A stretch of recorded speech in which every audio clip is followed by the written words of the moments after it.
Today we'll be doing something different. This will be an exercise in showing you that baking is possible without using any tools.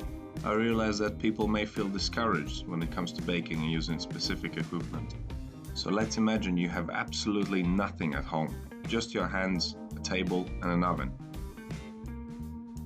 And that is all you need. Hell, even if you're unfortunate enough to have only one hand, you probably could make this recipe. So before we start, let me show you the equipment that I would normally use to make any loaf of bread. On a normal bake, I would use most, if not all, of these things. And they are very helpful, and they give you great control over what you are baking. But people have been baking bread for thousands of years without using any of this stuff, so I'm sure we can do it as well.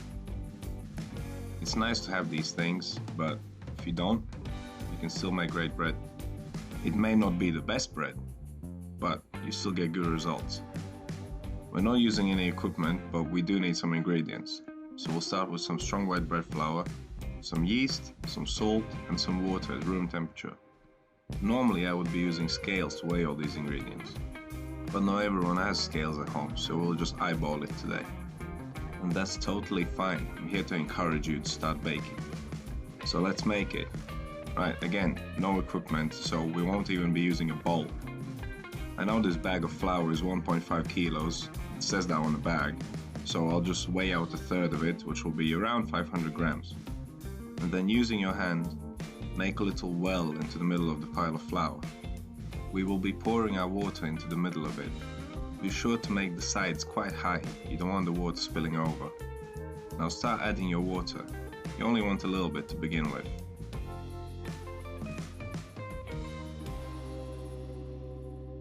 And as we normally do, after the water, add your yeast. We want about a tablespoon's worth, so I'll just measure it out in the palm of my hand. Once you've added it, give it a good mix and let it hydrate for a little bit. Now that looks about right, so now we can add our salt. Again, I'm just going to measure it out in the palm of my hand. I want twice the amount of salt in relation to the yeast this time. Once you've done that, give it a good mix again to dissolve all the salt flakes. And then we'll start working in the flour. You want to be quite careful at the beginning, just breaking off a little bit of flour at a time and working it into the water. If you go too roughly, then the water might spill over the edge and there'll be a massive mess on your table. Trust me, I've done that before. So just go around the edges and slowly crumble in the flour into the water, give it a mix. And if you feel like it's getting too dry, just add a little bit of water at a time. We want to add just enough water to not have any more dry flour on the table. This may take around 5 minutes, but just keep at it and you'll get there. And as you're going along, each time add less and less water, not to overhydrate it. It's quite easy to add too much water, so just go slowly. So we can see now that the dough ball's coming together nicely. There's just a little bit of flour left on the table, and we'll work that in by kneading the dough over it. And if your hands are covered in sticky dough, just rub them together to get it all off. And we'll add it back into the dough ball. What I like to do is use the stickiness of the dough to pick up all the loose bits from the table. Roll it around, pat it around, and it will all come together. You want to knead this for about 5 minutes, I would say. It's quite a dry dough, so it'll be quite easy to develop the gluten. What I like to do is press it down and forwards with my right hand, then fold the piece of dough under my right hand with the fingers of my left hand and repeat. After around 5 minutes, you'll see that the dough has come together. It's nice and pliable, it's a bit stretchy.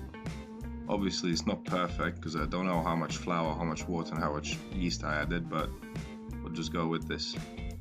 So at this point we want to collect it into a little ball, flip it upside down, pat it out slightly, fold the edges over the center, going around in a circle until you reach the point where you started, and then flip it smooth side up again. Now we are ready to proof our dough. Normally I would place it into a bowl and cover it with cling film, but we're not using any special tools, so just get a damp tea towel and cover it with that. At this point you want to preheat your oven to 180 degrees Celsius, fan on.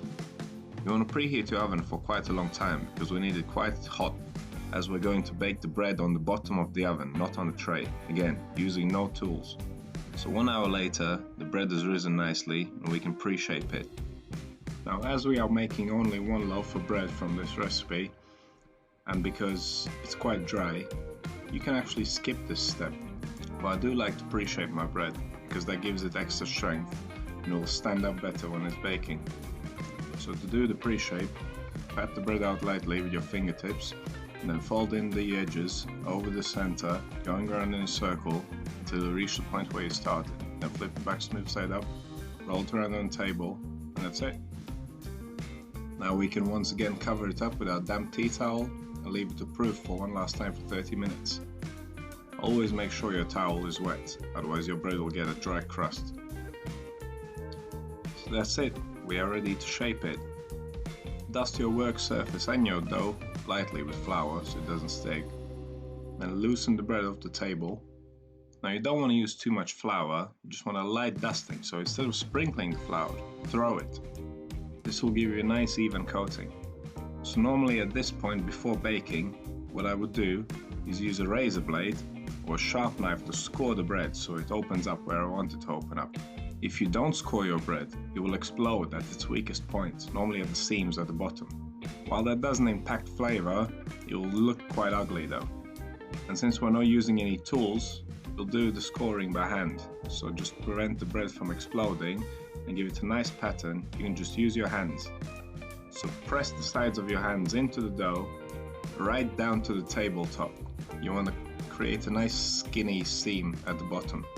And if you don't have a knife at home, this will make for easy portioning when you're ready to eat it.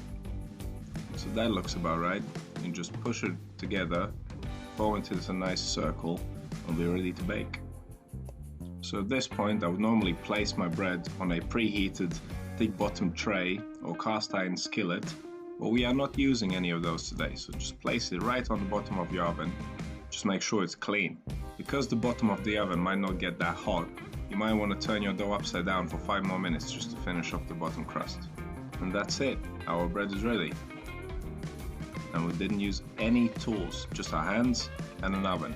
Simple as that. Now, I'm not encouraging you to do this, I just made this video to show you that it is possible to bake bread with minimal equipment, or none at all in this case, and baking should not be this daunting thing that requires specialist equipment.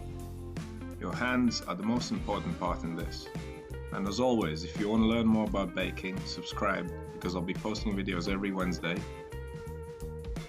Thanks for watching, and I'll see you in the next one.